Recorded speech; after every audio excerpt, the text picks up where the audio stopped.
Alors bonsoir à tous, enchanté. Je me présente, je ne pense pas que tout le monde me connaisse ici encore. Je m'appelle Yaakov Laguerre et je suis spécialiste de l'autonomie dans l'étude de la Gemara. Voilà, j'ai créé une méthode depuis 20 ans, j'enseigne. Certains qui recherchent cette méthode sur Internet me connaissent. J'ai un site qui s'appelle autonomegemara.fr. Si vous voulez tous les détails pour savoir un petit peu qui je suis, quel est mon parcours, qu'est-ce que j'ai fait. J'étais déjà enseignant à Yeshua Yosef en 2007. Pendant 8 mois, j'ai eu l'occasion, Baruch Hashem, d'enseigner cette très belle méthode que j'ai développée. Et aujourd'hui, à la faveur d'un élève qui se trouve ici parmi vous et qui a vraiment tenu à faire que je puisse venir m'exprimer, donc j'ai dit pourquoi pas, on va tenter. J'ai fait par le passé beaucoup de conférences, surtout en direct sur Internet ou dans des séminaires dans différents domaines. Là, j'étais plus spécialisé dans l'enseignement des Bachurim, Bachur Yeshivot. Voilà.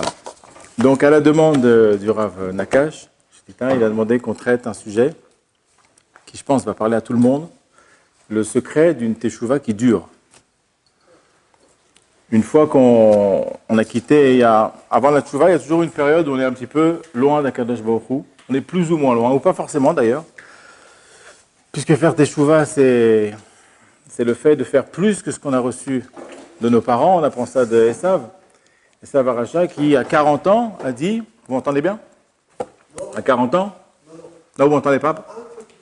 Un peu plus fort. À 40 ans, Esav a dit, mon père s'est marié à 40 ans, moi aussi je vais me marier à 40 ans.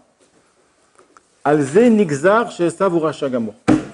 C'est sur ça qu'il a eu la chotemet, la signature, c'est un rachat. Pourquoi? Parce que le rachat, c'est celui qui ne va pas exploiter ou développer son potentiel. Il est évident que l'héritage qu'il a reçu d'Israël Avinu, bien ça c'est le niveau de base de Esav. C'est ce qu'il a reçu. Il a appris la Torah sur les Birkaïm, sur les genoux d'Avram Avinu. Et il a à partir de là un potentiel où il va développer sa personnalité dans la Torah, prendre son chemin, chacun son chemin dans la mer, En Maïm et la Torah. Et il a décidé, il a montré à Esav que sur ça, il a montré sur ce maasé-là, cette décision-là, qu'en fait, il ne voudra jamais être plus que ce qu'il a reçu de son père. Et c'est la première définition qu'on a d'Esav en tant que rachat.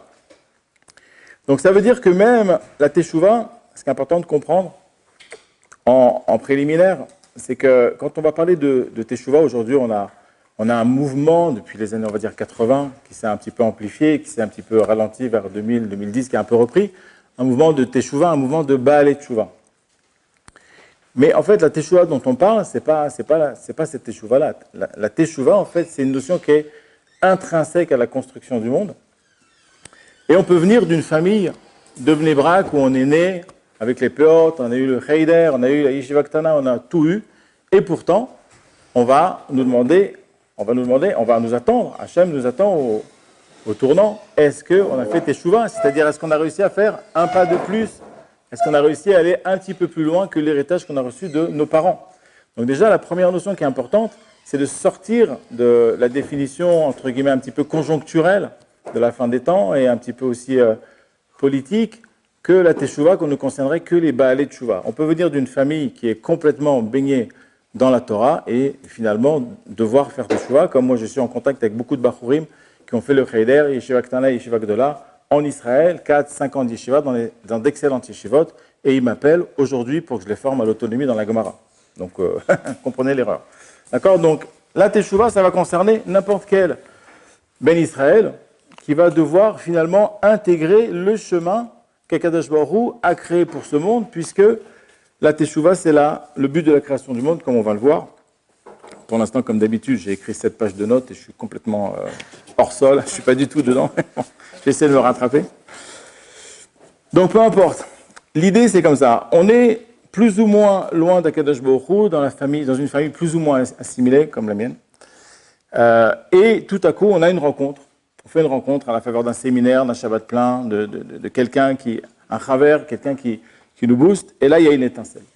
Là, il y a une étincelle. Tout à coup, on se dit, mais en fait, j'avais jamais vu la Torah comme ça. J'avais jamais compris que peut-être que Dieu, finalement, j'ai ma part dans la Torah. Et je sens une espèce de quelque chose de très très fort qui m'attire là-bas. Et là, on rentre dans la phase explosive de la Teshuvah, on rentre dans une espèce d'euphorie, où, en fait, c'est Hachem qui pousse, d'accord? Parce que Hachem, il réveille la Neshama, il réveille l'âme à la Teshuvah, et quand ça prend, c'est un... Bon, je ne sais pas si vous avez vécu ça, mais la vraie Teshuvah, au début, c'est explosif. On est complètement euphorique, on est complètement allumé, d'ailleurs, d'accord? Les gens, ils ne comprennent pas ce qu'on a. Je veux dire, eux, ils étudient Bereshit depuis des dizaines d'années. Nous, on lit 3 mots dans Bereshit, et ça y est, on a fumé un pétard, quoi, je veux dire, d'accord? Donc, ça veut dire, l'idée, c'est de comprendre qu'il y a cette période-là, où il va y avoir cette euphorie, on a envie de tout apprendre, on a un enthousiasme, n'importe quelle guématria, elle nous allume, d'accord, etc. Et on a une facilité à progresser, à prendre des choses sur nous. Je veux dire, voilà, moi quand j'ai fait Tchouva, les gens ont dit, ils se croient au Stade de France, celui-là. C'est-à-dire, j'étais vraiment, genre, c'était incroyable, quoi, ce que j'ai vécu, je pense vous aussi. D'accord, confirmez-moi, comme ça je sens qu'il y a un petit peu de... je me sentirais moins seul. Par chance, par bonheur, vous êtes à la yeshiva. Certains font teshuva et ils n'arrivent pas parce qu'il y a l'âge, parce qu'il y a la société, parce que les gens vous empêchent de rentrer en teshuva comme il faut, mais par chance, vous êtes arrivé jusqu'à la yeshiva. Et là, c'est extraordinaire ce qu'on va vivre, parce qu'on va goûter à la grotte de Rabbi Shimon Bar Yochai. C'est-à-dire qu'on va rentrer directement dans le fait qu'on est entièrement pris en charge, et on peut rentrer dans la hitromemut, ça veut dire, on peut rentrer dans l'étude. Vous savez, quand Rabbi Akiva, il est rentré des 12 premières années d'études et qu'il a entendu sa femme dire à la voisine, tu sais, si maintenant il revenait et il me disait, bah écoute, je repars, bah, je lui dirais oui. Et Rabbi Akiva n'a pas frappé à la porte. Rabbi Akiva n'est pas rentré, même pas pour dire bonjour à sa femme ou quoi. Pourquoi? Parce que la hitromemou, c'est-à-dire la aliyah, la montée qu'on a dans les niveaux spirituels quand on étudie la Torah, 12 ans, n'est pas la même que 24 ans. Et vous le voyez vous-même, quand vous rentrez dans votre seder. Vous dites, bon, maintenant, on a 3 heures de seder, d'accord? Alors vous rentrez, vous commencez à étudier. Après, tac, il y a quelqu'un qui rentre, vous levez la tête. Déjà, vous venez de faire ici à Hadat, là. C'est-à-dire, vous êtes monté, hop, vous êtes redescendu. Après, un appel, alors vous ressortez. Après, les toilettes, après le café, après une blague, après... Donc finalement, d'accord? Nofel, Vekam. Vous montez, vous descendez, d'accord? Si vous aviez fait 60 minutes dans l'heure fois 3 heures, 180 minutes de montée, vous seriez là. Donc ça veut dire que la grotte de Rabbi Shimon, c'est un moment extraordinaire où, pour la plupart, ceux qui sont internes, je ne sais pas s'il y a des externes ici, vous n'avez pas besoin de sortir, vous n'avez pas besoin de voir des choses. Bon, au Hachem, ici, on est quand même plus protégé, mais vous n'avez pas besoin de voir des choses. Et j'avais entendu un marmar de Chazal que ne serait-ce que de voir une image, ça crée un Essiar Hada, ça crée un Kilkul par rapport à notre limoud. On ne parle même pas d'une image qui n'est pas propre, des trucs comme ça, on ne parle même pas de ça. Vous voyez simplement une pub, d'accord, pour Doritos, je ne sais pas quoi, sur un bus, tac, ça crée un Kilkul. Vous comprenez? Pourtant, c'est un Doritos, c'est pas très excitant, d'accord? C'est un Doritos, d'accord? Donc, ça veut dire quoi? Ça veut dire que, rendez-vous compte que, moi, je l'ai vécu pendant mon processus de Teshuvah, je suis arrivé en Israël, à Or HaChaim, c'était à l'époque chez Rav Ben Hamou, section française d'Or HaChaim, avec Rav Ben Tatar, Rav Salem. Et j'ai passé, alors imaginez, j'arrive de Paris en jean, blouson en cuir, d'accord, etc. On était à la limite de la boucle d'oreille, enfin, je l'avais enlevé déjà. Et ce qui s'est passé, c'est que je suis rentré 4 mois à Me'acharim, c'était Rehov Yoel 20 là-bas, sans sortir. Et là, vraiment, avec du recul, quand j'entends les Sipurim sur la grotte de Rabbi Shimon, c'est ça. D'accord? Donc, il faut comprendre que cette explosion dans la Teshuvah dont vous bénéficiez au début, qui vous ramène jusqu'à la Yeshiva, en fait, là, vous franchissez encore un degré incroyable dans la proximité d'Hachem et dans le fait qu'Hachem vous assiste et vous booste. Ça, c'est la partie chaude, la partie gratuite, la partie facile de la Teshuvah. Et puis, il y a la partie plus compliquée qui va arriver, mais qui est en fait plus constructive. Parce qu'évidemment, au début, tout va très bien, d'accord? On monte des Olamot, on prend sur soi des choses, on a des perceptions incroyables, parce que c'est Hachem qui pousse là-bas. forcément, ça va, d'accord? Et puis, il va falloir devenir adulte dans cette Teshuvah. Il va falloir la construire, il va falloir... commencer à concrètement être ce qu'on appelle un adulte et arrêter d'être un bébé assisté avec un biberon, d'accord? Il va falloir en plus rentrer dans des stratégies. On va nous demander d'être responsables. Le mariage, peut-être on aura d'autres cours pour aborder ce thème-là. Le mariage, le travail, la parnassa, la relation à l'ishtadout, à l'émouna, au bitachon, comment je vais être mis de parlesse, dans quel milieu, éventuellement reprendre des études. Beaucoup après la yeshiva repartent, d'accord? Ils se retrouvent en optique, mixte, ambiance, d'accord? D'autres vont partir à l'armée, etc., etc. Donc, il va y avoir la vie, et il y a toute cette lumière qui vient de la Teshuvah, toute cette proximité d'Hachem que j'emporte avec moi. Et là, il va falloir travailler parce qu'il va falloir se confronter au monde Chol. Il va falloir refixer son niveau de proximité avec Hachem qui sera forcément, fatalement pas le même que celui que j'avais à l'Yeshiva, où j'étais un petit bébé complètement pris en charge. Et même si on va au Kollel, et même si on reste à Yeshua Yosef au Kollel, ça sera la même chose. Parce qu'à partir du moment où on va quitter la Yeshiva, eh bien, on va se confronter au niveau de proximité, d'accord, confronté à la vie Chol. Et là, il va y avoir une correction automatique. Et c'est là que va se poser le problème de maintenir son niveau de Teshuvah, qu'on va définir Teshuvah égale proximité avec Hachem, d'accord, vous l'aurez compris. C'est là qu'on va commencer à essayer de trouver des stratégies, comment maintenir ce niveau de proximité qu'on a réussi à obtenir avec Hachem. Première étape, on va définir l'esprit, dans quel esprit faire globalement cette Teshuvah, c'est-à-dire dans quel esprit entretenir la proximité avec Akadosh Baruch Hu. Vous m'entendez bien là, c'est bon? De manière à limiter la casse, parce qu'il faut comprendre que à partir du moment où vous rentrez en Teshuvah, surtout à la Yeshiva, surtout si ça colle, parce qu'il y en a qui viennent à la Yeshiva, et puis bon, c'est des touristes, d'accord, ça colle pas. Bon. C'est pas grave, ça collera dans un autre Gilgul peut-être.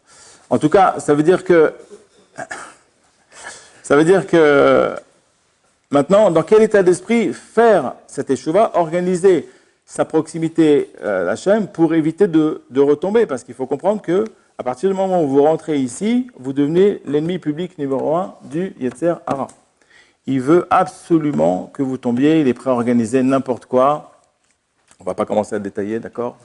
Mais il est prêt à organiser n'importe quoi. Lui, ce qu'il veut voir, c'est croupir en prison, sans Torah, et pour l'éternité, que plus jamais vous ayez à entendre une parole de Torah ou à diffuser un peu de Torah autour de vous. Et ça aussi, dans la Teshuvah, c'est très très important à comprendre. On va voir peut-être comment on va travailler dessus. La gestion de l'influence ou de l'emprise du Yetzer Hara.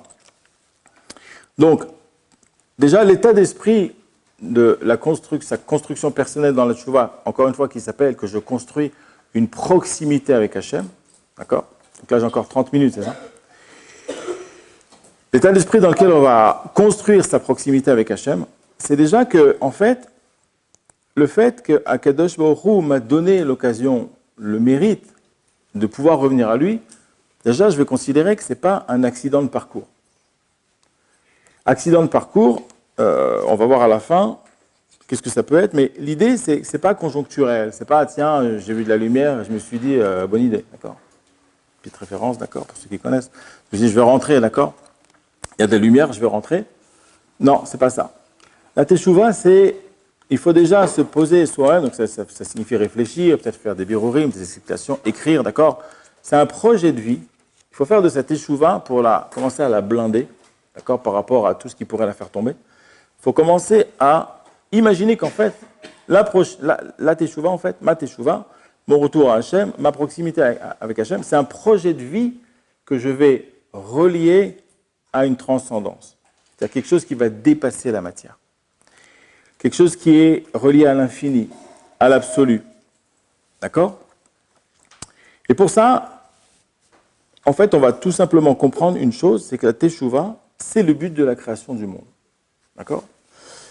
Alors, bon, j'ai mis plusieurs heures à préparer cette conférence. La dernière, c'était pour les Mekorot. Donc, excusez-moi, je ne les ai pas, parce que j'ai dû partir plus tôt. Mais croyez-moi, un petit peu sur parole. Bon, je dis que des choses qui sont connues, référencées, Rav Nakash. Voilà, c'est Mathéo Datkashro des Mekorot, c'est Rav Nakash. C'est bon, ça existe. D'accord? Nahamad et Kisoufa.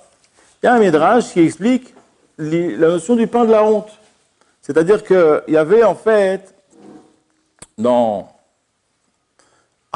la création de ce monde-là, de matériel, les âmes baignaient dans le Ziv HaShekhinah. D'accord, je crois que c'est le Messilat Yesharim qui en parle dans son introduction d'ailleurs. Les âmes baignaient dans le Ziv HaShekhinah, c'est-à-dire en fait l'éclat du rayonnement divin. D'accord? Nous, c'est compliqué parce que nous, on kiffe que de Insta, que de trucs comme ça. Donc, kiffer du Ziv HaShekhinah, c'est compliqué comme notion, d'accord? Mais l'idée, c'est qu'en fait, les Neshamot, les âmes, avant la création du monde, se nourrissaient de la vision de la sainteté, de la pureté de la présence divine. D'accord? Et elles profitaient gratuitement en fait, de cet éclat-là, jusqu'à ce qu'il y ait eu une sorte de révolte, entre guillemets, une sorte un peu un stress, où les Neshamot ont dit non, mais on ne peut pas continuer à profiter gratuitement, C'est une notion d'ailleurs qu'on a, nous, au niveau, dans la société, le fait de recevoir gratuitement, ça crée nécessairement, à un moment donné, une révolte contre le donateur. D'accord? C'est quelque chose de naturel. Parce que l'homme a été créé, Betselem Elohim bara et haolam, l'homme a été créé à l'image de Dieu, et Dieu est unique, libre et indépendant. Donc il attend de nous qu'on soit nous-mêmes des êtres totalement indépendants. D'accord? Donc, être dépendant de quelqu'un, à un moment donné, ça crée une révolte. Et c'est ce qui s'est passé avec ces âmes-là. Elles ont discuté avec Boré Olam, Hachem leur a dit, bon, écoutez, regardez ce qu'on va faire. Je vais créer un monde où vous serez loin de moi, le monde de la matière, et puis je serai derrière un écran, c'est pour ça que le Olam, d'accord, qui veut dire le monde, c'est la racine de Elem, d'accord, qu'on retrouve dans la paracha où on parle de si tu trouves le mouton de ton frère, d'accord, Veitalamta, et que tu Elem, et talamta, c'est-à-dire que tu te caches l'œil, tu dis, oh là, attends, ça, je vais devoir tondre, vendre, garder, etc., ça va me coûter une blinde, moi, j'ai rien vu, d'accord, Veitalamta, Elem, c'est-à-dire que tu te caches l'œil, d'accord. Je crois que c'est Mishpatim, parachat Mishpatim, je crois. D'accord? Donc ça veut dire que Elem, Olam, Akadosh Baruch Hu, il a créé le monde pour se cacher derrière, comme un ballon avec un drap. Et vous dites, qu'est-ce que vous voyez? Il y a un ballon là. Il dit, non, moi, je vois un drap. Hop, on enlève le drap. Ah, un lapin. Non, je plaisante. Vous voyez un ballon, d'accord?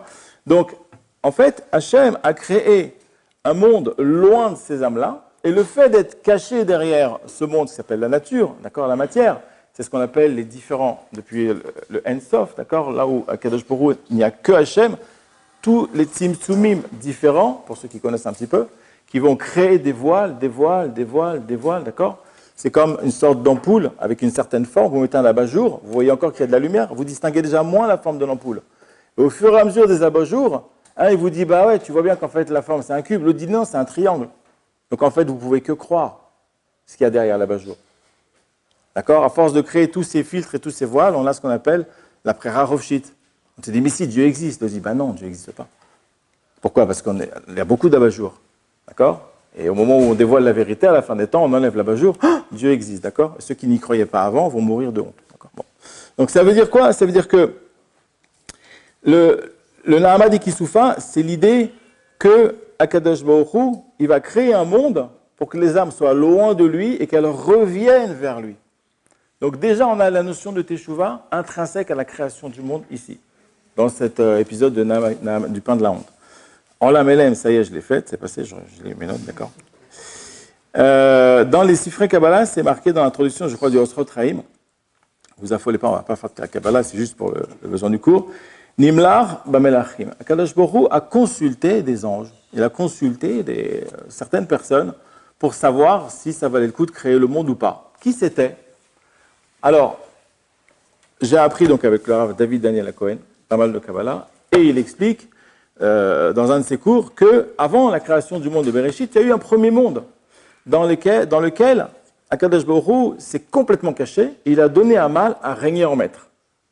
Et il a fallu que chacun, vous tous, moi avec vous, qu'on choisisse de faire le mal avec les dirigeants qui étaient le mal ou pas. Ceux qui ont marché avec eux, en fait, ils sont tombés, ils sont déjà arrachés, entre guillemets. C'est-à-dire, en gros, il n'y a que eux, personne ne nous voit, donc on va avec eux. Donc en vérité, on s'est planté, d'accord? C'est ce qui fait qu'on est plus ou moins loin de la Torah quand on est, d'accord? C'est l'approche du mal qu'on a eu avant la création du monde de Bereshit. Et ceux qui se sont tenus loin du mal, alors qu'ils auraient pu en profiter, personne ne l'aurait jamais su, c'est les tzadikim, gmurim, Baba Salé, Yaakov Avinu, Avraham Avinu, le Ben Ishraï. Et donc, eux, ils ont gagné la partie. Hachem, il a dit, fin du game, qu'est-ce qu'on fait? Stop ou encore? D'accord? Et il a dit aux tzadikim, c'est ça, Nimlar Bemelachim, il a consulté les tzadikim, il a dit, regardez, vos amis, ils se sont plantés, c'est des Rechaïm pour l'éternité. Mais vous pouvez faire une grande mitzvah, on recrée un monde de tikkun, on leur redonne une chance à eux de revenir, et vous, je vous re-rentre dans le monde, mais protégés, vous ne retomberez pas. Et voilà, d'après la Kabbalah, pourquoi le but de la création du monde, c'est la Teshuvah. Et les tzadikim, qu'est-ce qu'ils ont dit? Stop ou encore? Facile, on est là. D'accord? Donc oui, ils ont dit encore. Ils disent, allez hop, relance les dés. Et c'est comme ça qu'en fait, on explique par exemple que Esav, il avait déjà envie d'aller dans la Vodazara. Alors qu'il y a pas de pré-archit, il n'est même pas né. Pourquoi? À cause du monde d'avant. Il a le goût Une fois que c'est rentré dans le cœur, tu cherches avec tes yeux ce qu'il y a dans ton cœur. Donc une fois que nous on a goûté, d'accord, imaginez tout ce qu'il y avait dans le monde d'avant, d'accord. C'est un peu tout ce qu'il y a aujourd'hui, à la fin des temps. Eh bien, c'est ce qui explique, ceci explique cela. Donc déjà, encore une fois, encore une racine pour expliquer pourquoi le but de la création du monde, c'est la teshuva. Donc la teshuva, elle est intrinsèque, en fait, au monde. Elle est intrinsèque à n'importe quel être vivant, enfin, en tout cas, Ben Adam, Ben Israël, qui fait partie de ce monde-là. Et elle n'est pas liée au fait que je viens d'une famille qui n'est pas obsédaire, donc je fais teshuva, je vais au Joseph. Non, c'est intrinsèque. N'importe quel Ben Israël, on va le revoir encore maintenant avec une autre définition, en fait, il est concerné par la teshuva. D'accord ? Dernière chose très intéressante, d'ailleurs, le fait que le monde a été créé pour la teshuva, c'est la faute d'Adam Arishon qui a été prévue, en fait, d'accord ? Est-ce qu'elle a été prévue, pas prévue ? Bon, bah, je vous le dis, elle a été prévue, d'accord ? Sinon, il n'y aurait pas eu ce monde-là. Donc, ça veut dire qu'encore une fois, la faute a été organisée pour pouvoir créer ce monde de Tikkun. Dernière chose très intéressante, c'est... On a fait 1/5 du cours. I'll be back. D'accord, dernière chose intéressante, je reviendrai. Dernière chose intéressante, c'est que le bête de Bereshit nous apprend que Bishvil Shte Reshit Barata Olam, Hachem a créé le monde pour 2 Reshit, Israël et Torah. Pourquoi ? En fait, ça veut dire que Israël et la Torah ont été créés avant la création du monde. Pour que dans le monde, il y ait un peuple qui reçoive la Torah d'Hachem et en fait se fasse Shuo jusqu'au Mashiach. Donc tout ça, ça vous montre. Ça vous donne des images, des idées fortes pour inscrire votre teshuva dans quelque chose en fait, qui est complètement hors du monde. La teshuva, finalement, n'a rien à voir avec quelque chose de... Alors là, du coup, on va le dire, avec quelque chose de conjoncturel. Par exemple, on ne fait pas de teshuva pour une fille. Parce qu'on a un futur beau-père qui a dit, voilà, moi, ce que j'aimerais bien, c'est que tu aies de la Torah, donc tu pars à l'Yeshiva, on va marier ma fille. Non, c'est complètement crétin. Je fais teshuva parce que tout ce que je viens de développer, je veux me rapprocher de Dieu, je veux une proximité avec lui. Là, tu vois, c'est intrinsèque au monde. Je veux me construire, etc. Je veux réaliser mon potentiel de tzaddik. Mais on ne se marie pas pour une fille. De même qu'on ne se convertit pas pour une fille, on ne se marie pas pour une fille. On ne fait pas de tchouva pour une fille. On ne fait pas de tchouva parce que c'est une mode. Il y a une grande mode, on fait de tchouva, on va aller shiva, un truc. Non, ça n'existe pas, ça n'a pas ça. D'accord ? On ne fait pas de tchouva pour avoir de la chance ou pour réussir le bac ou je ne sais pas quoi, d'accord ? Ou par effet de groupe. Tiens, ma famille, ils font de tchouva, allez, je suis avec eux. Non, ça ne tiendra pas. Une tchouva comme ça ne tiendra pas. On fait tchouva pour intégrer le projet divin, pour accomplir le but de la création du monde, être proche de Dieu, et pour s'associer à Akadosh Baruch Hu. Donc en fait, c'est une association. Conclusion intermédiaire, on a compris dans quel esprit on va concevoir sa teshuva pour avoir une teshuva blindée, c'est-à-dire protégée contre les effets de mode, les effets de lassitude. D'accord ? Des fois, on peut se lasser, voilà, barbe et chapeau, ça y est, je suis arrivé, etc. Et puis finalement, on se sent coincé dans un truc, on ne peut pas faire ça, ouais, mais je regrette, avant j'avais ça. C'est comme le restaurant, au début vous mangez n'importe quoi, après vous mangez que des salades, vous avez oublié qu'il y avait des verres, d'accord, dans les restaurants, après vous mangez que Bedin, après que Rothenberg, et après il y en a même, ils mangent que à côté de leur femme quand elle cuisine, et que eux, ce qu'ils ont acheté. Donc ça, on peut le faire, je ne critique pas Chazé Shalom, on peut le faire, mais si on est prêt, parce que quelqu'un qui n'est pas prêt, il se sent coincé. Il se sent coincé. Et quand on est coincé, c'est comme le dentifrice. Hein. Vous appuyez d'un côté, ça sort de l'autre. D'accord ? Donc voilà. Donc l'idée, c'est ça. L'idée, c'est qu'on a compris comment blinder cette teshuva juste déjà d'après l'esprit. Est-ce qu'il n'y a pas une notion de Midor Shelo Lishma Balishma ? Est-ce que dans la teshuva, c'est vrai que Lishma est proche de Dieu dès le début ? Non. Baruch Shelo. C'est évident que non. Oui, vous faites bien de le préciser. Je remercie beaucoup pour cette question, Rav Nakash. Là, vous faites bien de le préciser. C'est qu'effectivement, ce que j'ai dit, ça veut dire exit de la teshuva tous ceux qui ne sont pas à mitor lishma dès le départ, bien sûr, qui sont mitor shelo lishma. C'est évidemment mitor shelo lishma, c'est par intérêt. Évidemment qu'Akadosh Baruch Hu, au début, il nous organise quelque chose de totalement lo lishma. Et c'est normal, c'est par là qu'il faut passer, bien sûr. Mais il ne faut pas rentrer dans un lo lishma gamour et définitif. C'est-à-dire on se met dans une bulle lo lishma et on coupe. Non, c'est mitor shelo lishma. On démarre par les intérêts, mais dans le but d'arriver à une teshuva qui, elle, est complètement pour Dieu. Donc, ça, pour Dieu et par Dieu, ce qui est pas évident. Mais, qu'est-ce que je vous dirais à quelqu'un qui veut, pour se marier ? Je lui dirais que tout simplement, ça ne tiendra pas. Ça ne tiendra pas. Moi, j'ai eu le problème avec quelqu'un de proche.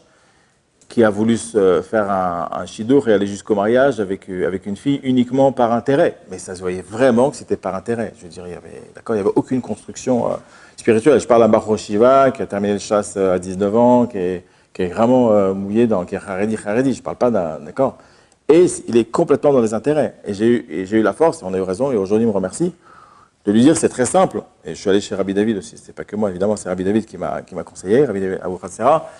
Et moi, j'ai eu la force de lui dire, écoute, c'est très simple. Voilà, d'après ce qu'il a dit Rabbi David, à un moment donné, il va falloir couper. Donc, ou on coupe maintenant le shidur, ou on coupe après les fiançailles, et on va être safek marié, donc il va falloir peut-être faire un divorce, ou on coupe après dans la première année de mariage. Mais on va couper. Parce que tout est basé sur les intérêts. Et comme dit Rambam, tant qu'il y a une cause, il y a un effet, disparaît la cause, disparaît l'effet. Et... Non, c'est quelqu'un qui voulait se marier par intérêt. La teshuva, c'est un mariage avec Hachem. Vous savez, sur Facebook, vous mettez quoi? En couple? C'est compliqué. Ben maintenant, vous mettez en couple. C'est quoi Facebook? Facebook, c'est un réseau social de type TikTok, Instagram, etc., où ils demandent la situation maritale. Et il y en a un, c'est compliqué, c'est ça un petit peu qui est drôle. Ben, en fait, un juif, il doit toujours mettre en couple, même s'il est célibataire. Parce que vous êtes en couple avec Hachem, c'est le minimum, on est en couple avec Hachem. Donc la teshuva, c'est de se mettre en couple avec Hachem. C'est ce que je viens de dire d'ailleurs, de s'associer avec lui. D'accord? Donc à partir du moment où quelqu'un, il veut se marier par intérêt, automatiquement, il va avoir face à lui quelque chose qui nécessite de sa part un engagement énorme qui s'appelle le Derer HaTorah, la Avodat Hashem. Qu'on se marie au consistoire avec 3 cours ou qu'on se marie à Bnei Brak avec toute une famille religieuse, c'est la même chose.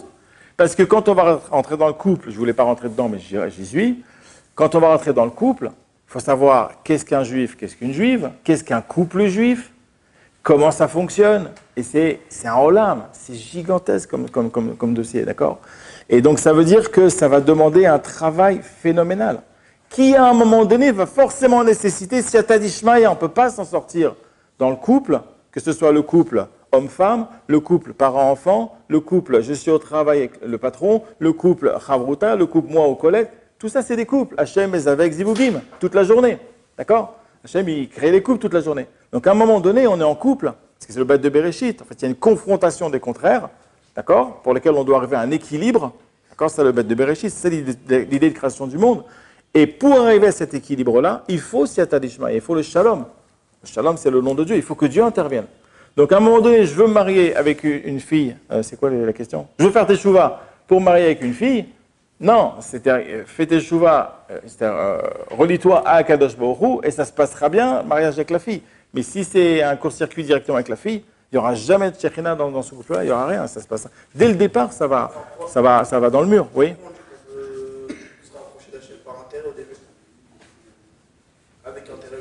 Ouais. Alors, expliquez la question un petit peu plus. En gros, moi, on m'avait dit, au début, j'aimais pas trop la Torah, tout ça. Et j'ai kiffé la Gemara parce que j'adorais la réflexion, tout ça. Ouais. Mais du coup, j'ai dit, vas-y, ça va être pas mal pour le business. Ouais. À mieux réfléchir. Ouais. Et du coup, c'était l'intérêt. Après, j'ai kiffé la Gemara. Ouais. Pas pour maintenant spécialement pour le business. C'est vrai ce qu'on m'avait dit il y a 2 ans. Non, mais alors c'est la réponse que je viens de donner au Rav Nakash, mais par contre, apparemment, je n'ai pas été clair parce que j'ai dit peut-être trop de choses, d'accord? Ouais, c'est trop. Ouais. Mais là, ouais, vous avez raison. Ouais. Donc ça veut dire quoi? Ça veut dire que pour... Non. La condition, pour être Messaken, d'accord? Vraiment la synthèse, pour répondre à votre question, et en même temps à la question de Rav Nakash, c'est que quelqu'un qui veut faire teshuva, qui va rentrer à l'Yeshiva par intérêt, ou qui veut se marier, ou qui veut faire teshuva pour une fille, ça sera... Kacher, entre guillemets, ça veut dire, ça sera couvert de réussite, à partir du moment où il comprend qu'en fait, c'est la première étape d'un processus plus complet qui nécessite d'aller au Lolishma. Au Lishma, pardon. Ouais. Vous avez compris?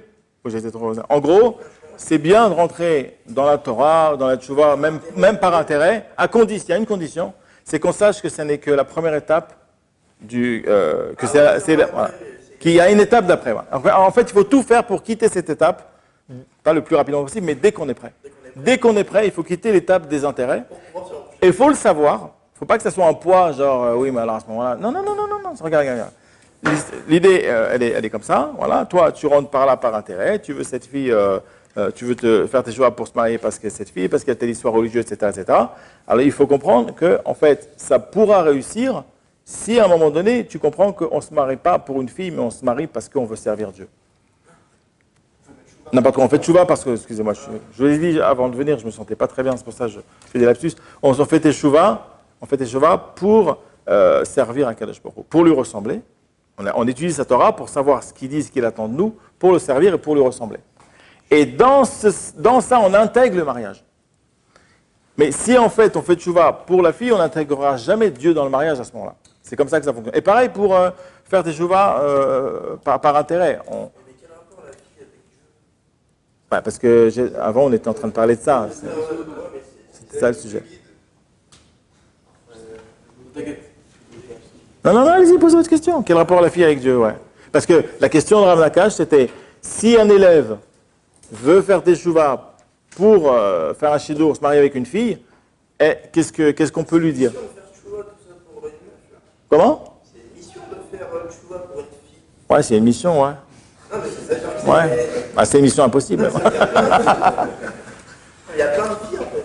Ouais. Ah bah, surtout que j'avais expliqué à un élève qui est parmi vous ce soir que avant d'être sogar le shidour avec le vort, avant de finaliser la fille qu'on va choisir, l'homme il est comme dans un ascenseur, d'accord, avec plein d'étages. Et chaque étage, en fait, c'est un niveau spirituel d'une fille qui peut lui correspondre, d'accord.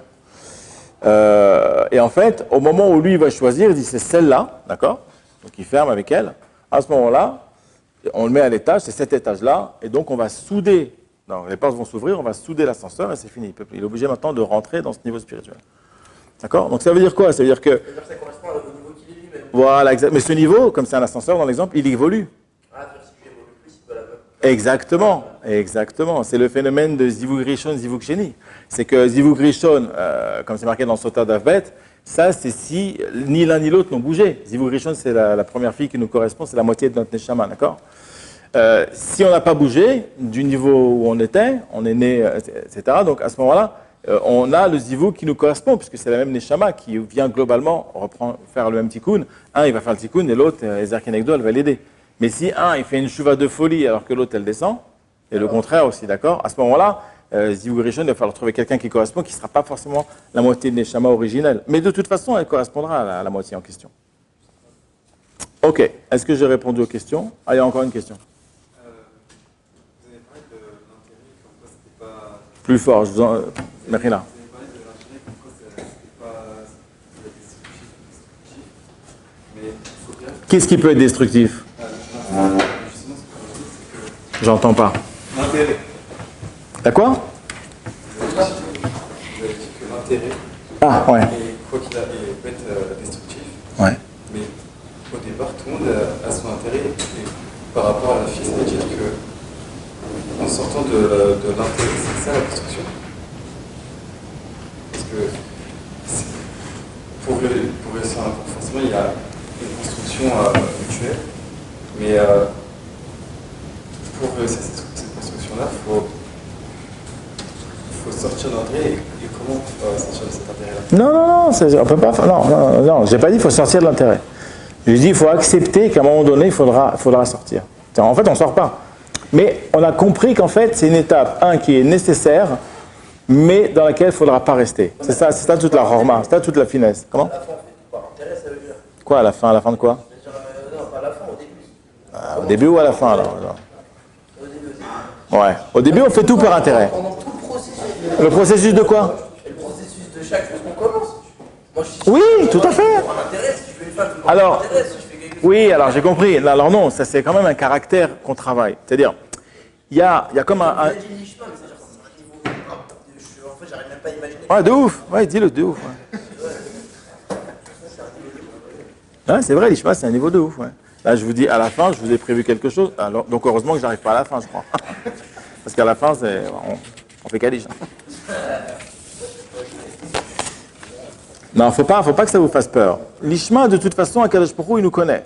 On a vu que Ishmaël, sur quoi on a vu qu'il faisait teshuva, Ma'asher ou Sham. Il a fait teshuva de là où il est. Qu'est-ce qu'on apprend de ça? on apprend que Akadosh Baruch Hu, il n'attend pas de nous qu'on soit Rabbi Shimon. Sinon, il nous aurait fait naître dans la grotte. Il nous a fait naître à Paris en 2000, 2005, je ne sais pas quel âge vous avez, d'accord, très bien, et avec des meufs, avec Insta, avec des trucs, avec Canal Plus le samedi soir, avec, d'accord, les pétards qui tournent. Et c'est de là-bas qu'on doit faire le choix. C'est avec tout ça, c'est avec tous ces outils. Vous comprenez? Donc ça veut dire que c'est normal.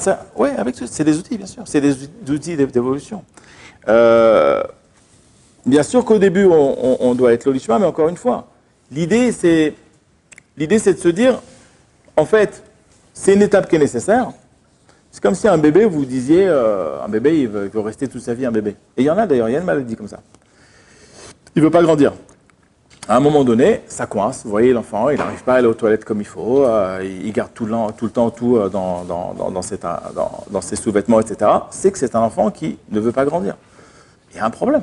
Parce que le monde adulte fait peur. Les parents ont crié. Peut-être il a pris un coup d'un adulte. Peut-être, etc. Maintenant, il y a des bébés de 37 ans. On les reconnaît.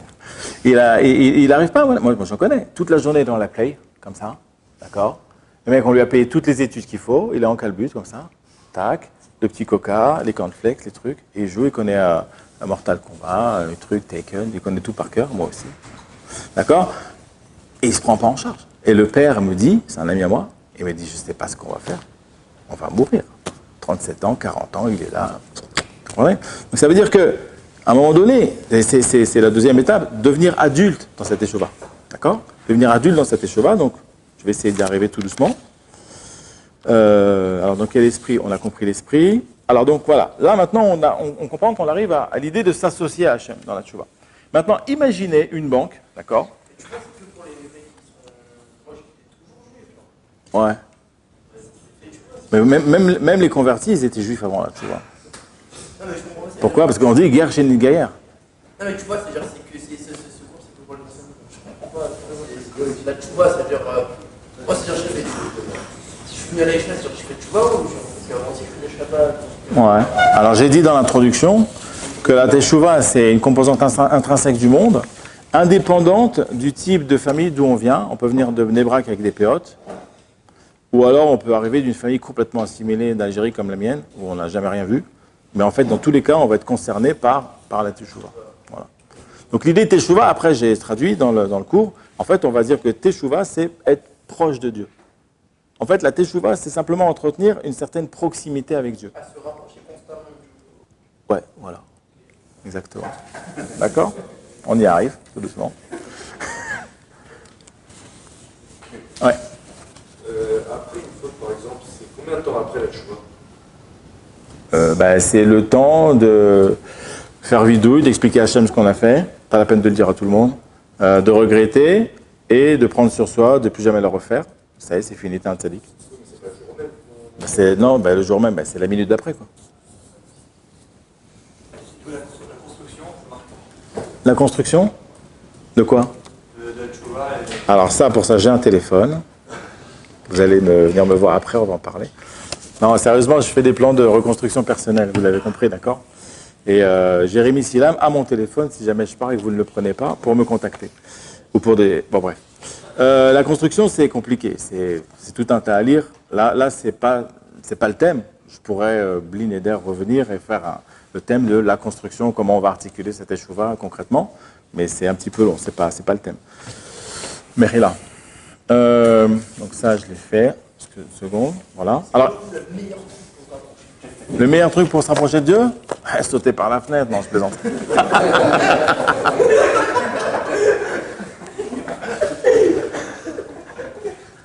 Par contre, ça fera un élève de moins pour la conférence la prochaine fois, c'est dommage. Le meilleur truc, vraiment, tu veux vraiment savoir le meilleur truc? Je peux te tutoyer? Le meilleur truc, c'est... Bon, là, je vais faire un court-circuit dans le courant. C'est la Nehilat Kippour. Je pense que Laura, il va me comprendre là-bas. La Nehilat Kippour, c'est une des étapes du cours, mais bon, je vois que tout a volé en éclats, c'est pas grave. La Nehilat Kippour, c'est quoi? On va goûter une goutte de ce qu'on appelle le Keter. Keter, c'est-à-dire le monde il est conçu selon un certain nombre de midot d'Akadosh Baruch Hu, d'accord? Keter, Horma, Bina, Da'at, Reser, Govra, Tifer, etc. Pour ceux qui connaissent un petit peu. Et le Keter, c'est ce qu'il y a de plus haut, où en fait, il n'y a que Akadosh Baruch Hu qui existe. À part lui, il n'y a rien. Et la Nehilat Kippour, peut-être un jour on aura l'occasion d'en parler, quand on réussit sa Nehilat Kippour, en fait, on demande à Hachem qu'il nous donne une goutte, juste une goutte, du Keter. Et c'est ce qui permet de se réparer totalement et de retrouver soi-même le niveau d'Adam Arishon avant la faute. À tous les niveaux. La Brit Mila, Zera Levatala, truc, t'as touché, tout. T'es complètement réparé. Et là, t'as une proximité avec Hachem, en fait, qui fait que même toi, tu n'existes plus. Et donc, tu as des pensées, par exemple, tu te rends compte, donc on est quoi, on est Kippour, donc le lendemain de Kippour, on met les tefilines, ouais. Tu te rends compte que le lendemain, quand tu mets tes tefilines, en fait, tu te rends compte que c'est pas toi qui mets les tefilines. En fait, c'est Dieu qui met les tefilines avec ton bras. Tu vois cette idée-là? En fait, tu n'existes plus. Et en vérité, il n'y a rien qui existe. Il n'y a que Dieu qui est la seule métier, c'est ça le Keter. Il n'y a que Dieu, il n'y a plus aucune matérialité. Et en vérité, même les mitzvot, même toi, tu vois ta réalité, etc., mais tu te rends compte qu'en fait, Dieu, il te donne le mérite de participer à ces mitzvot. Donc tu ne vis pas ta vie, tu ne vis pas la vie de Dieu, Dieu ne vit pas ta vie, Dieu vit sa vie. Et en passant, il te prend avec lui. Ça s'appelle Yichud. Ça va? Donc j'ai répondu à ta question. Il me reste 2 minutes pour faire 7 pages de cours. Vous comprendrez que ça va être compliqué. Voilà. On a fait un tout petit peu du cours, mais c'est pas grave. On va terminer sur des questions, enfin continuer par des questions. Mais je savais pas que moi je suis très interactif, j'aime beaucoup les questions parce que ça me permet d'articuler complètement le cours en fonction de l'auditoire. Donc ça, si vous voulez encore, il y a encore. Il reste 2-3 minutes pour encore une question. Je sais pas, on m'a dit jusqu'à 7h, donc voilà. C'est quoi les trois tchouvas? Les 3 tchouvas. Comment? On m'a dit il y a 3 types de tchouvas. Ouais. C'est quoi? Je crois que tu veux parler de la tchouva be'ira, la tchouva be'ahava, et la troisième, je la connais pas. Be'aniut da'ati, je vous demande pardon, mais j'ai pas entendu parler de 3, j'ai entendu parler de 2. Rav Nakash, il y en a une troisième peut-être, je ne sais pas. J'ai entendu parler de 2. Tchouva be'ira, où on a peur du bâton, on a fait des fautes, on a peur de se prendre le bâton sur la tête, donc c'est une tchouva qui est un peu petite, parce qu'en fait, on pense qu'à soi, on pense qu'à son corps, on pense qu'à son gouffre. C'est une tchouva un peu par intérêt. Et la tchouva be'ahava, c'est parce qu'on a compris la grandeur d'Hachem. On a compris que, attends, Akadosh Baruch Hu crée un monde pour que quand tu vas faire quelque chose, tu as le mérite d'El Olam Haba, et c'est toi qui vas kiffer de manière infinie. Lui, étant Dieu, n'a pas besoin de toi, et en vérité, c'est uniquement pour faire du bien qu'il a créé le monde. Donc, qui est le débile mental qui ne donne pas toute sa vie à Dieu dans ce cas-là? C'est évident. C'est évident que toute ma vie, je te la donne. Tu m'as donné quelque chose pour rien que moi je kiffe, et que jusqu'à ce que je fasse, je vais casser ton monde, et tu vas rien dire. Donc évidemment que dès que je me réveille, mais je te donne toute ma vie, Dieu. Mais il n'y a pas une seconde qui n'est pas pour toi. Mais c'est pshita, c'est automatique. D'accord? Donc la question, c'était quoi les 2 choses? Donc là, tu vois, par amour, c'est ce que je viens de décrire comme niveau. C'est de comprendre que Dieu, mais attends, mais c'est sûr que si, c'est ce qui m'intéresse à moi, si Dieu existe, mais c'est sûr que je lui donne tout de suite, je ne discute même pas. Je discute même pas. Donc c'est une tchouva par amour, qu'à ce moment-là, toutes les avérotes, en fait, qui t'ont amené à ce niveau de tchouva par amour, c'est grâce à ces avérotes-là que tu es arrivé là. Et donc toutes ces avérotes deviennent des mitzvot. Et c'est sur ça que le Mahamar de Chazal, l'explication des sages, dit que Bamakom Shebal Tchouva Nimsa, En Sadik Gamour, Yachol Yot, d'accord? Il y a une question que tout le monde se pose, mais personne n'ose la poser, alors je vais la poser. Vous avez dit à Yann tout à l'heure que c'était quoi la question d'Yann? Comment faire pour s'approcher de Dieu? C'est quoi la meilleure manière? Et c'est quoi la meilleure manière? Et vous avez répondu la Neila de Kippour. La question, elle est biche là-bas. Ça va, quand la Neila de Kippour elle arrive, et toute l'année. Oui, mais j'avais prévu toute l'année. En fait, l'idée c'était quoi? Je pose la question de Yann en Neila de Kippour. Là, j'ai compris. Non, mais il m'a demandé la meilleure. Donc c'est pas il m'a demandé la meilleure, la plus rapide.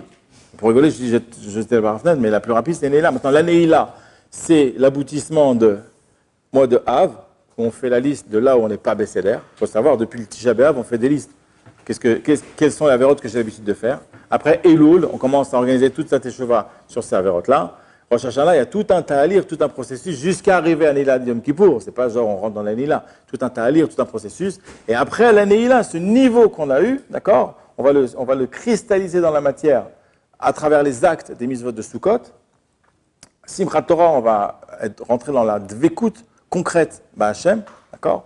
Et après les 10 jours jusqu'à Rosh Chodesh, Cheshvan, on va essayer de maintenir ce niveau alors qu'on est dans le rôle. On retourne au travail, on reprend son téléphone, etc. Donc on essaie de, quand on rentre en fait à Rosh Chodesh Elul, on est là, on monte, et quand on sort de Simchat Torah, on est là, d'accord. Dans ce niveau, si je le maintiens pendant 10 jours dans Rosh Chodesh Cheshvan, ça sera mon nouveau niveau spirituel cristallisé pour toute l'année. Il y a très peu de chances que je retombe de là-bas.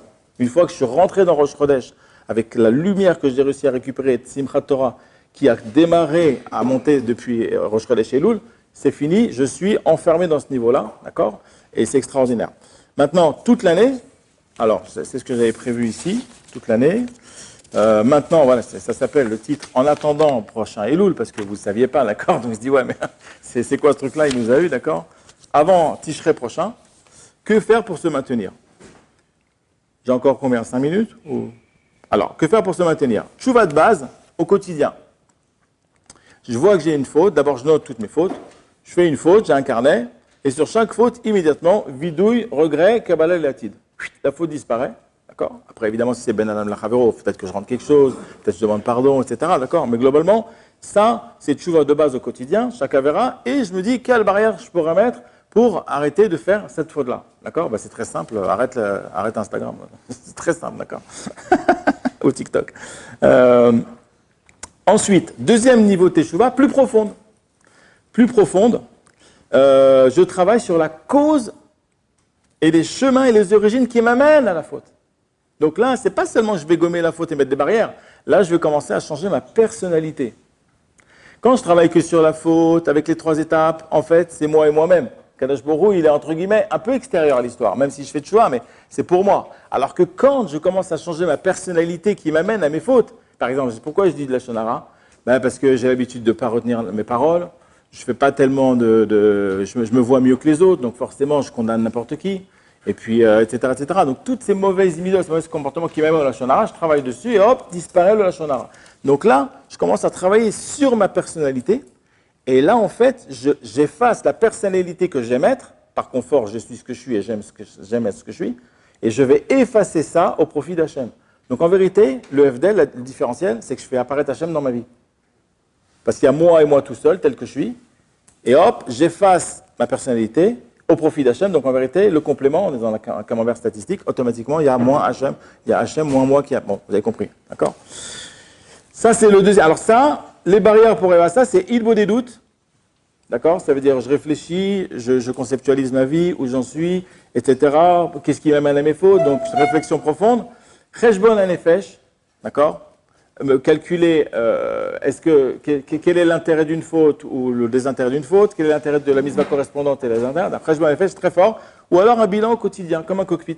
D'accord? C'est-à-dire chaque jour en vérité, donc j'ai une colonne avec ici des cases, ça c'est tous les jours du mois. Et ici il y a marqué ne regarde pas tel truc, ne dis pas j'ai sauvé un lashon hara, j'ai évité de faire un mensonge, chacun il se connaît. Et chaque jour ce que je vis, à la fin je me fais un cadeau. D'accord? J'ai réussi à faire ça, je m'offre 1000 €. Je prends dans la poche droite et je mets dans la poche gauche. D'accord? Non, mais bien, je m'offre un cadeau. Pourquoi? Parce qu'il faut profiter des efforts qu'on a fait, c'est très important. Troisième étape, apprendre des tzadikim. Apprendre des tzadikim. Qu'est-ce que je vais apprendre d'Avraham Avinu? L'Echlecha. C'est quoi? On pourrait développer, là je le fais en MP3, d'accord? Mais on pourrait développer. L'Echlecha, c'est quoi? Quitte ton endroit. Tu vas quitter la yeshiva. Tu vas reprendre ton carnet d'adresse. Allez. Jennifer, bon, je la rappelle ou pas, voir si tu ne l'as pas encore appelé pendant que tu étais à Yeshua Joseph, d'accord? Etc. Ah ouais, Jeff. Ah purée, ça fait longtemps. Allô Jeff? Ouais, petite soirée? D'accord. D'accord, ça veut dire... L'Echlecha, dégage de là. Les 2 feuilles, ça se fume à la Gemara. C'est 2 feuilles de Gemara qui se fument, pas autre chose, d'accord? Non, je rigole à moitié parce que les neurotransmetteurs qui permettent de décoller dans les paradis artificiels sont les mêmes que je fume un pétard ou que j'ai du plaisir dans l'étude. Donc en vérité, c'est à moitié une blague, d'accord? Lech lecha, quitte ton endroit, lech lecha, parce qu'il va te faire retomber. Il sera qu'avec nous, mais sirut nefesh total. Un peu l'idée du Keter, c'est-à-dire je me donne totalement pour Hachem. D'accord? Yaakov Avinu, la réussite contre les épreuves, c'est pas facile. Il y a des gens, ils ont une épreuve, café avec ou sans sucre, c'est compliqué, d'accord? D'accord? Imaginez, Yetzera, pas Yetzera, quelle femme épouser. Moshe Rabbeinu s'est libéré de l'emprise du Yetzera. C'est lui qui nous a libérés de l'emprise de Paro, qui est le symbole du Yetzera. D'accord? Aaron, sacrifice personnel, et a accepté qu'Akadosh Baruch Hu, il a aussi sa part dans notre réussite. Il n'y a pas que nous qui réussissons à faire des choses. Il faut qu'Hachem, il nous aide. Yosef Hatzadik, pourquoi il a pas réussi à aller, enfin, pourquoi elle n'a pas réussi à le faire aller avec lui, la femme de Potiphar, c'est parce qu'il a vu le visage de son père. D'accord? Il y en a beaucoup. Ils ont vu le visage de leur père, et Jennifer, elle y est passée, d'accord? Donc ça veut dire quoi? Ça veut dire qu'est-ce qu'il a vu le visage de son père? Il a vu l'ascendance divine qu'il a. Il a vu, il est le prince d'Hachem, c'est pas possible, je peux pas me traîner dans la fange, dans la boue avec une prostituée pareille, je vaux mieux, d'accord? Donc à conscience de qui on est, qu'est-ce que c'est? Mazé Zera Kodesh, c'est quoi? Ben Israël, d'accord? Pareil, Bat Meler, on touche pas Bat Meler, d'accord? Une jeune fille, on touche pas, c'est la fille du roi. Donc toi, tu crois que tu vas te prendre une bastos par son père. Mais non, c'est le père du ciel qui va s'occuper de toi. Bat Meler, on ne touche pas une jeune fille juive. C'est extrêmement grave, d'accord? Ça va très mal se passer. D'ailleurs, ceux qui l'ont fait, ils n'ont pas réussi à arriver jusqu'à la yeshiva. C'est très mal passé pour eux, d'ailleurs. David Ameler, Yichud Hashem, Beyadechav Kidruchi Yidim. David, je suis un paquet de sucre, fais ce que tu veux de moi. Je suis confié dans tes mains. Donc, apprenez des tzadikim, et on va terminer sur ça. Apprenez des Rechaim. David Ameler, il a dit, je suis allé voir mon ennemi et j'ai appris sur moi. Il a été le voir, les Sarah, comment il fait. Ben regardez, qu'est-ce qu'on apprend de Caïn? Quoi? Est-ce que je suis le gardien de mon frère? L'irresponsabilité totale. Il lui dit, mais à la terre, le sang est écrit, là, tu as tué Evel. Qu'est-ce qu'il lui dit après? Mais c'est à cause de toi que j'ai tué Evel. Vous vous rendez compte ce qu'il dit Caïn à Hachem? Pourquoi? Bah, tu as inventé la mort. Si tu n'avais pas inventé la mort, j'aurais pas pu le tuer. Vous vous rendez compte le niveau d'irresponsabilité? On peut apprendre de Nimrod, d'accord, Amakir et Boro, ou Moret Bo, le fait de se révolter contre Dieu, d'accord, une des pires midas. Il n'y a pas de choix sur ça. Esav, d'accord, apprendre toute la Torah. Esav, il connaissait toute la Torah. La Torah d'Esav, elle était 1 milliard de fois plus élevée que celle de Yaakov. Sauf que lui, il ne l'applique pas. Donc il est tout le temps Yerida, tout doucement. Yaakov Avinu, il a une petite Torah, d'accord, une petite ampoule, mais à chaque fois, il l'applique. Donc il monte. Et il dépasse Esav. Etc., etc. On termine avec Paro, la Gava au sommet, et Korah, qui fait tout par intérêt. D'accord? Et Acher. Acher, c'est quoi? Oui, mais c'est quoi qu'on apprend de lui? Pourquoi il est tombé Acher? Son père, quand il a vu les Talmidei Chachamim qui mettaient du feu, le feu de la Torah à la Mila, il a dit, c'est ça la Torah? Pour le Kavod, donc les intérêts, ça c'est le père, mais Acher lui-même, les influences grecques. Lecture grecque, donc tout ce qui s'appelle les influences goy, mélanger tout ce qui n'est pas juif à la Torah, automatiquement, donc tout ce qu'on écoute, tout ce qu'on voit, tout ce qui est d'accord. Si avec un cours comme ça, vous ne sortez pas étouffé comme un pudding, je pense qu'ils vont demander que je ne revienne plus jamais. Je vois dans leurs yeux, ils supplient. Voilà.